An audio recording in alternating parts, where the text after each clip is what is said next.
Hello students, यहाँ पे हम एक नई जॉब के बारे में आपको बताने वाले हैं। एम्प्लॉय स्टेट इंश्योरेंस कॉरपोरेशन, इस डिपार्टमेंट में कुछ जॉब्स आई हैं अपर डिवीज़न क्लर्क के लिए और कुछ जॉब स्टेनोग्राफर के लिए। जैसा कि आपको स्क्रीन पे दिख रहा हो, ये नोटिफिकेशन मैंने उत्तर प्रदेश के लिए निकाला है। ये अलग अलग स्टेट में अलग अलग वैकेंसीज़ हैं। जैसे कि ये मेरे सामने आपको उत्तर प्रदेश का ही नोटिफिकेशन खोला है।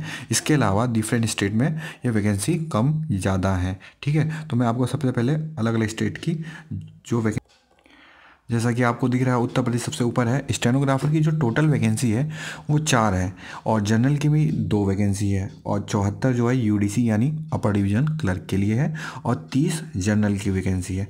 इसी तरीके से आप बिहार बोर्ड में देखेंगे, इसमें भी कम वैकेंसीज हैं।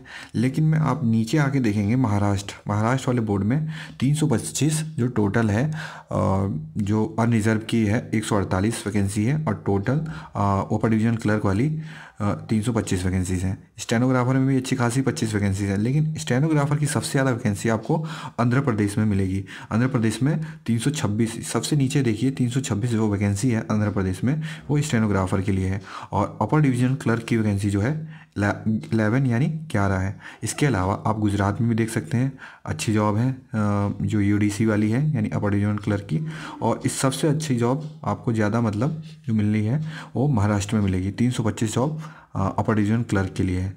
इसके अलावा कुछ और स्टेट्स हैं जहाँ पे 100 के आसपास आपको अपर डिवीज़न क्लर्क की जॉब्स हैं, तो उसको आप अपने माइंड में रख के ही फॉर्म फिल आउट करें। तमिलनाडु में भी 131 जॉब्स हैं। इसके अलावा गुजरात में भी मैंने आपको बताया 143 जॉब हैं।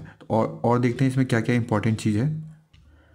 यहाँ बात करते हैं हम सैलरी की, तो सैलरी जो है लेवल 4 की होगी और इसमें 25,500 विदाउट टीए डीए एचआरए जो भी बनता है। उसके अलावा जो वैकेंसी मतलब पे स्केल है वो 25,500 के हिसाब से और 7वां वेतन लग के।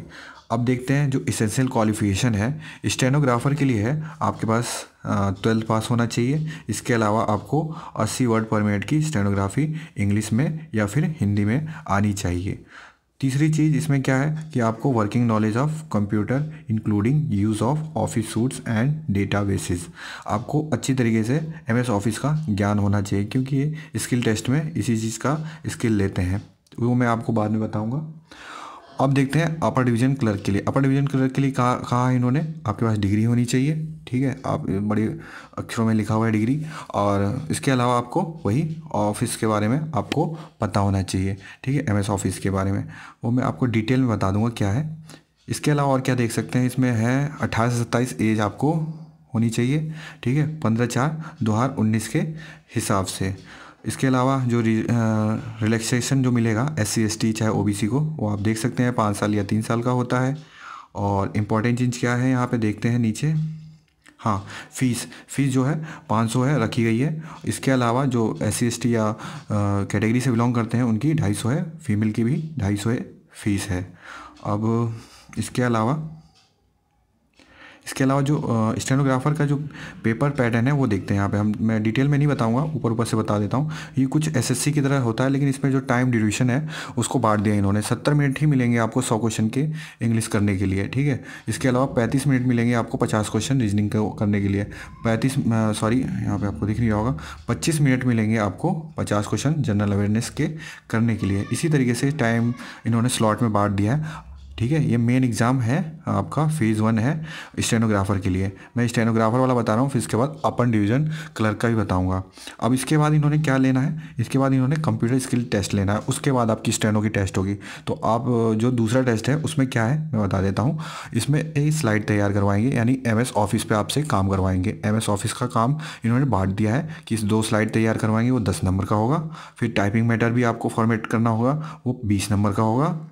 और 20 नंबर का इन्होंने MS एक्सेल भी सीट बनवाते हैं, वो भी 20 नंबर का होता है। तो इन टोटल काम को करने के लिए आपको 30 मिनट दिया जाएगा और ये 50 मार्क्स का होता है। ठीक है, और ये बहुत मतलब जो भी है आपको, ये जो कंप्यूटर स्किल टेस्ट है और इसके अलावा स्टेनोग्राफी टेस्ट है, ये बस एक क्वालिफाइंग ऑफ नेचर होता है कि आपको बस क्वालिफाइंग करना है, एक ग्रेड तक आपको नंबर लाना है, ये नहीं कि पूरा उसमें सुपर मारना है। ठीक है, इसके अलावा जो स्टेनोग्राफी टेस्ट है वो मैं बता दूं, इसमें क्या है, इसमें आपको 10 मिनट के लिए बोला जाएगा 800 वर्ड। ठीक है, 65 मिनट मिलते हैं उसको ट्रांसक्रिप्ट करने के लिए।